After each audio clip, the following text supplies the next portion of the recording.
ایک شخص نے ایک بچڑا ذبح کیا اور اسے آگ پر پکا کر اپنے بھائی سے کہا کہ ہمارے دوستوں اور پڑوسیوں کو دعوت دو تاکہ وہ ہمارے ساتھ مل کر اس کو کھائیں۔ اس کا بھائی باہر گیا اور پکار کر کہا، اے لوگو ہماری مدد کرو، میرے بھائی کے گھر میں آگ لگ گئی ہے۔ کچھ ہی دیر میں لوگوں کا ایک مجمع نکلا اور باقی لوگ کام میں لگے رہے جیسے انہوں نے کچھ سنا ہی نہ ہو۔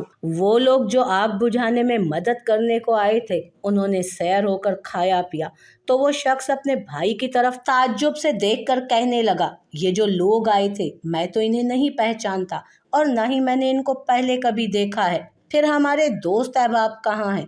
بھائی نے جواب دیا، یہ لوگ اپنے گھروں سے نکل کر ہمارے گھر میں لگی آگ بجھانے میں ہماری مدد کو آئے تھے، نہ کہ دعوت کھانے کے لیے۔ اسی لیے یہی لوگ مہمانی اور مہربانی کے مستحق ہیں۔ جس کو تکلیف کے وقت اپنے ارد گرد نہ پاؤ اس کو دوست، بھائی یا پڑوسی کا نام نہ دو، اور جو تنگی کے وقت تمہارا ساتھ دے وہی ہمارا حقیقی ہمدرد ہے۔